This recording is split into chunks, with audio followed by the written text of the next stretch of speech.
Abraço, vamos para Brasília falar com o deputado Afonso Florense. Vamos lá. Metrópole Entrevista. Para começar, deputado, soube que o senhor estava na frente do Planalto vendo os carros da dengue passar, é verdade? Bom dia, Zé Eduardo, bom dia, sua imensa audiência, agradecer a oportunidade. Infelizmente eu não fui lá e pareciam os carros da dengue, que era um desfile patético, né? Era para ser uma demonstração de força de Bolsonaro e virou mais uma operação Tabajara, e usando o Estado brasileiro, porque o Exército é do Estado brasileiro. É claro que com o apoio ali de alguns generais, acho que não é toda a corporação, não é a instituição, mas cada vez mais envolvendo alguns militares, alguns generais nessa aventura mal sucedida, patética, ridícula, que é o governo Bolsonaro, Zé Eduardo. Pois é, e o senhor como deputado federal já passou e tem muito tempo de experiência na política. Em algum momento o senhor já passou por uma situação de intimidação como essa? Zé Eduardo, como essa? Não.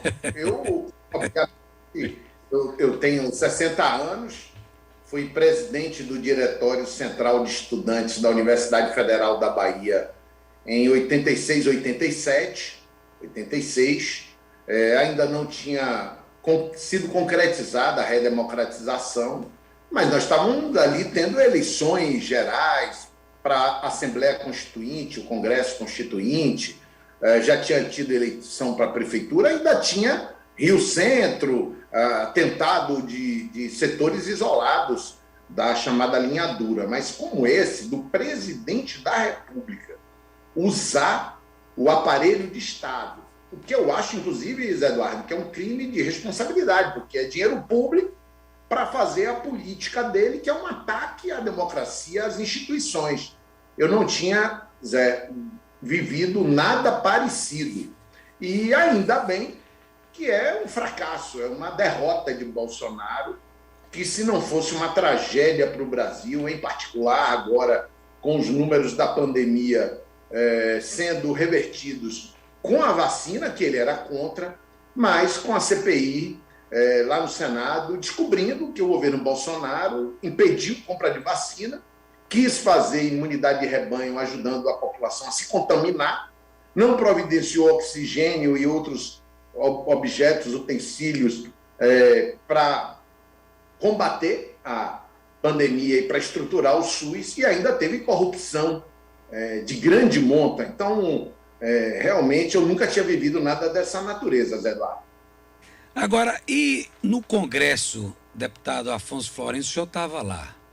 Como é que foi a conversa entre os deputados em relação a essa tanqueada? Eu fico imaginando os deputados, né? Porque pela experiência, pela piada pronta, reunião ali em pé, e deputados também da base do Bolsonaro, né? Porque o que eu vejo é que o presidente, dentro do Congresso, ele está sentado no colo do Centrão.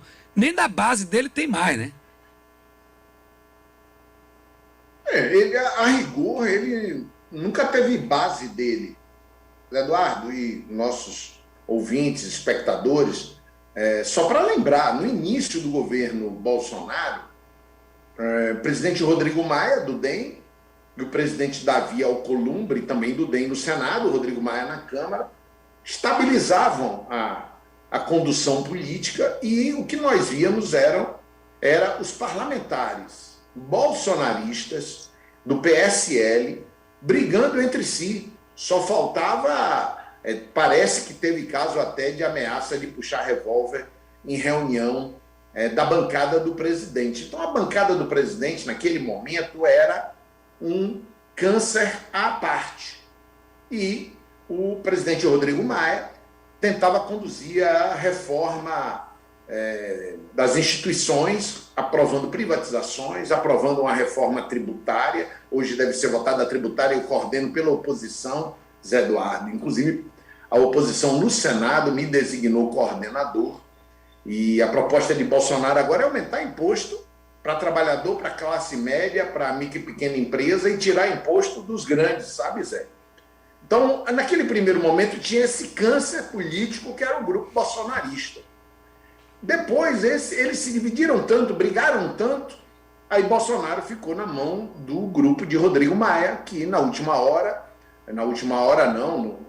ano, rompeu com Bolsonaro e, inclusive, se pronunciou como sendo de oposição. Aí ele rompeu com a Semineto, que o grupo de Assemineto apoiou Arthur Lira, do PP, do Centrão, e o grupo de Rodrigo Maia tinha um candidato que era Baleia Rossi. Nós do PT apoiamos Baleia Rossi pela postura independente de Rodrigo Maia e de Baleia Rossi.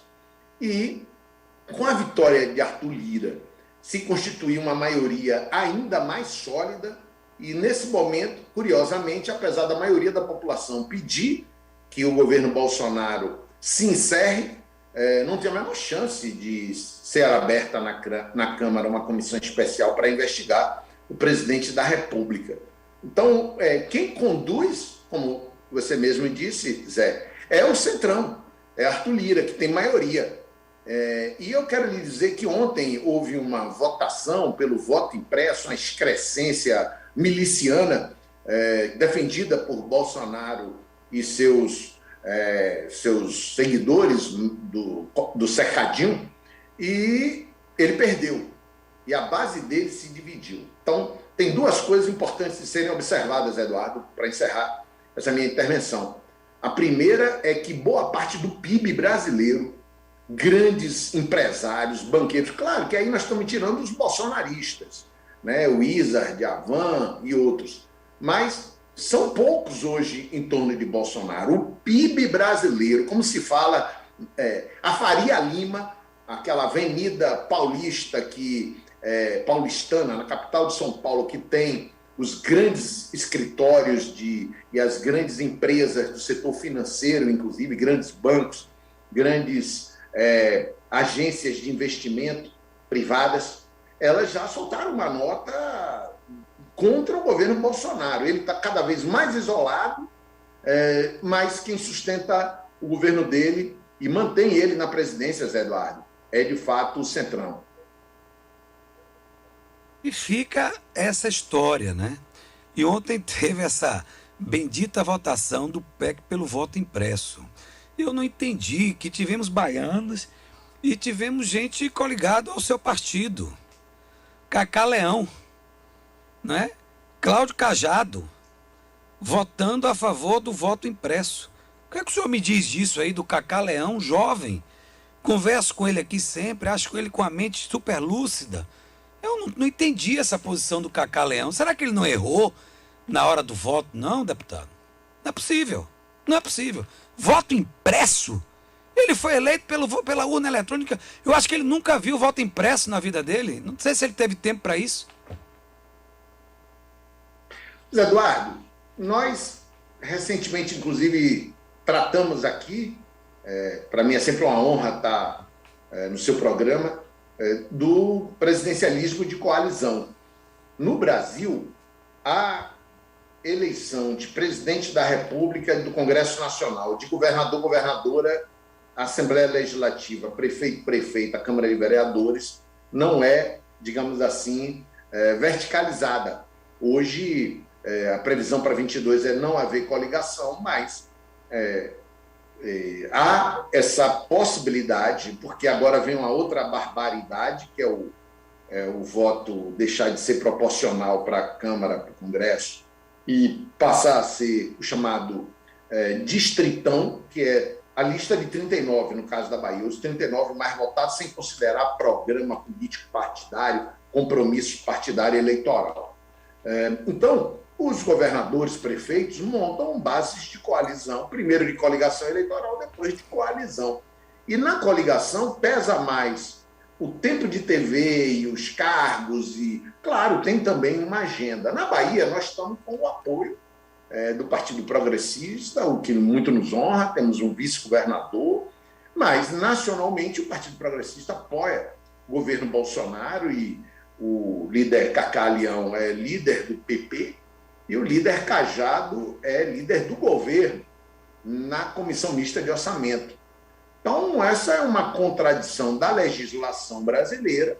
Nós do PT compreendemos, temos uma pré-candidatura que é de Jacques Wagner, consideramos que a Bahia está cada vez mais feliz com os governos de Wagner e Rui, e vamos discutir a coligação eleitoral em 22, quando chegar a hora da eleição. Agora, o governador Rui vai conduzindo o combate à pandemia, retomando os serviços públicos presencialmente, e a votação de ontem, os partidos da base do governo votaram pelo voto impresso. Eu não vou julgar a posição dos dois parlamentares a que você se referiu, mas o voto impresso, como está no texto da PEC da deputada Bia Kicis, é um ataque à democracia brasileira. É uma captura das instituições pelas milícias, Eduardo. Eduardo, imagine em local que o tráfico controla, que a milícia controla, ter apuração de urna na mesa com fiscal e com os representantes partidários, e em muitos casos os milicianos têm representação parlamentar, e não só parlamentar, o executivo, o presidente Bolsonaro defendia a milícia no plenário, seus filhos aprovavam projetos de lei concedendo comendas, homenagens a milicianos, bandidos notórios, muito conhecidos. Então, o voto impresso, como foi apresentado ontem no plenário da Câmara, é uma excrescência, ainda bem que foi rejeitado, e o fato de parlamentares da base do governo votarem contra é uma demonstração que, na economia, parte do PIB abandona Bolsonaro e que, na Câmara, ele já não tem uma maioria folgada. E só para lembrar, Zé, na comissão, o voto impresso perdeu e Arthur Lira puxou para o plenário. Então, os líderes, muitos parlamentares votaram, mas perderam, ainda bem, porque, como eu disse, seria uma captura das instituições brasileiras pelo crime organizado, Eduardo.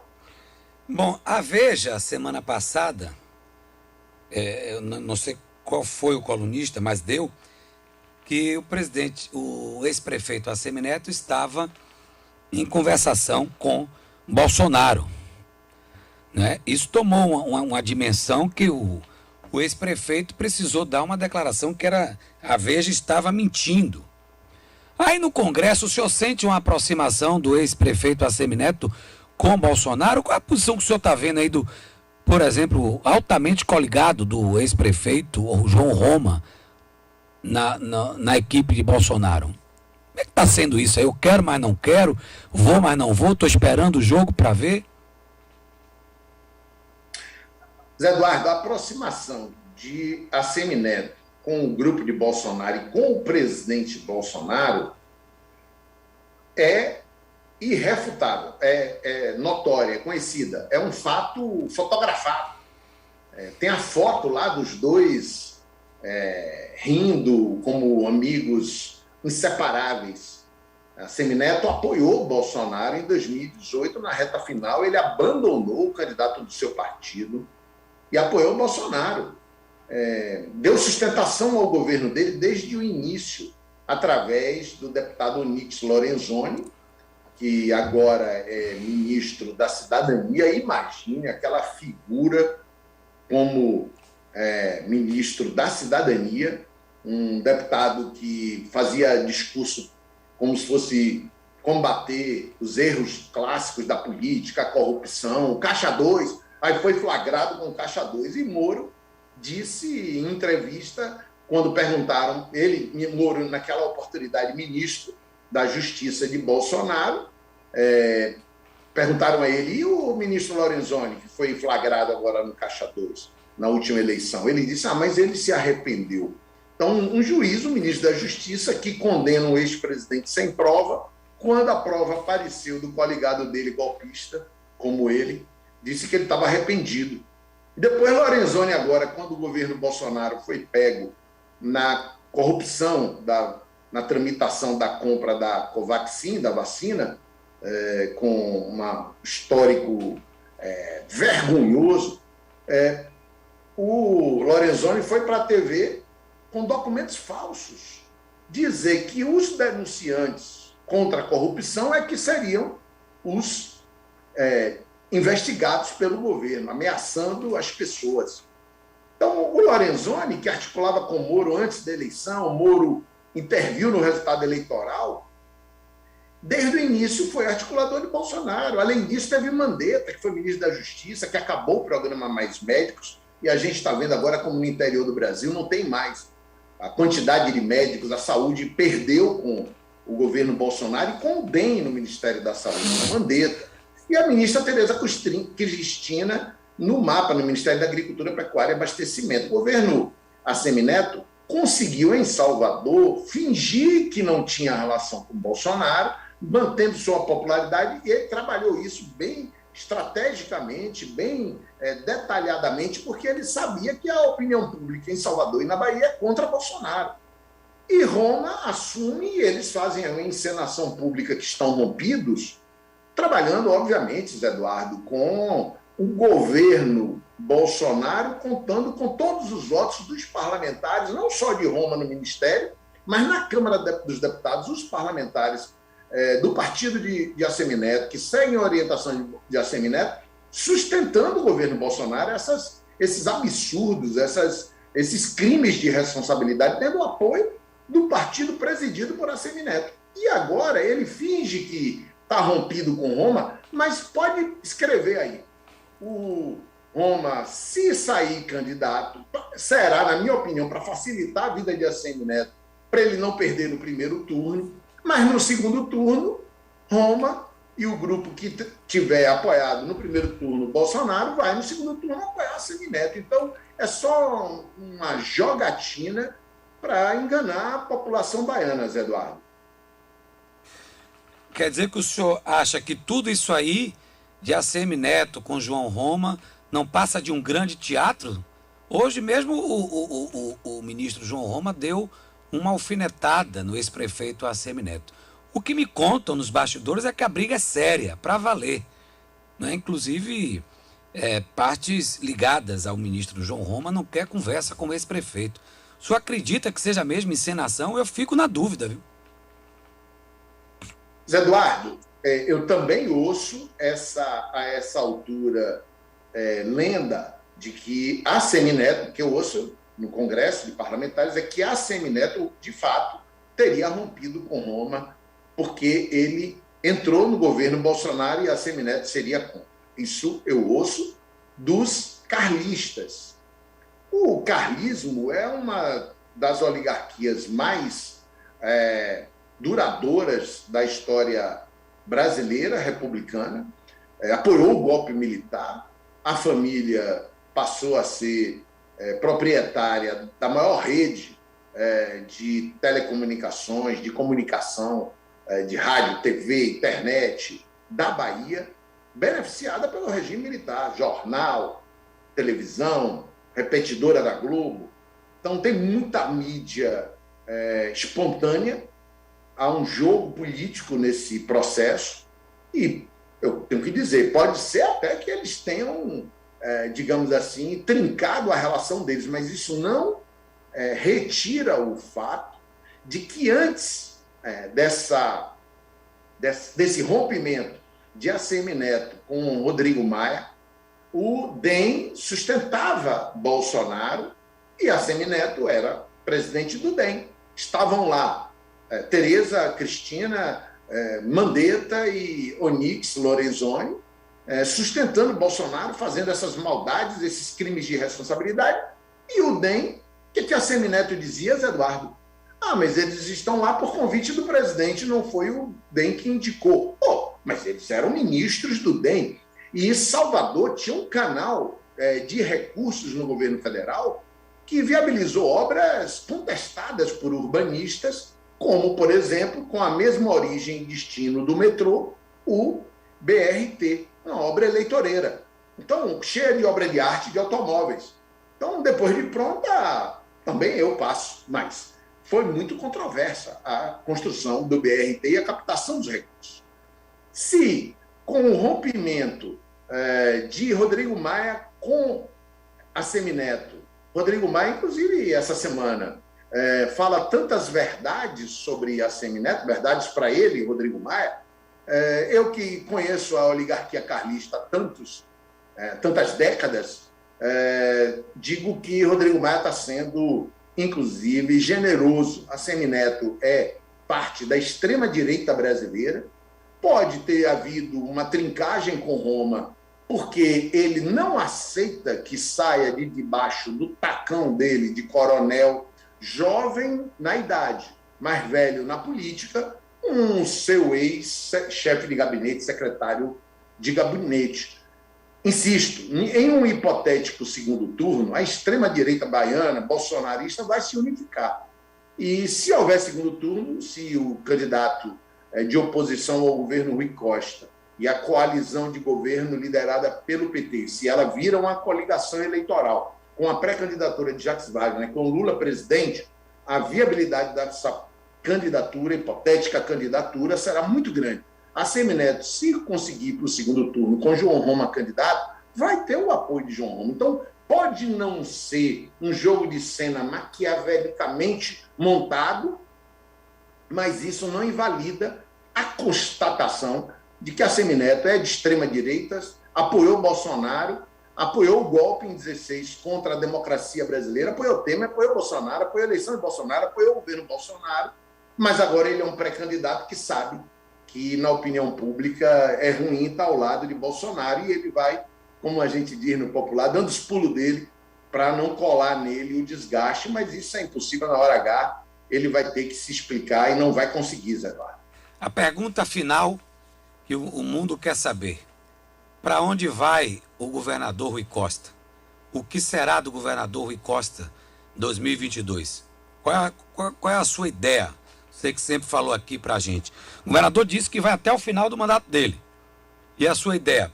Rapidinho para terminar. O governador Rui Costa sairá, já está com uma aprovação eleitoral, um acúmulo político eleitoral, institucional, de gestão, que o habilita para o cargo máximo da nação, para a presidência da República, para ministérios, para o Senado. E como timoneiro desse grupo, ele tem a prerrogativa de decidir ficar até o final do mandato, que significa que ele, digamos assim, vai continuar na política sem candidatura nas eleições de 22. Isso é uma decisão dele, mas ele é uma grande liderança nacional do Partido dos Trabalhadores, obviamente, assim como Jacques Wagner, que liderou a libertação da Bahia, que apoiou e elegeu o Rui Costa no primeiro turno. Eu tenho convicção que ele vai tomar a decisão mais acertada, e eu sigo a liderança do meu partido, sigo o Rui Costa, sigo o Jacques Wagner, e tenho certeza que com Lula nós vamos fazer o melhor para a Bahia, Zé Eduardo.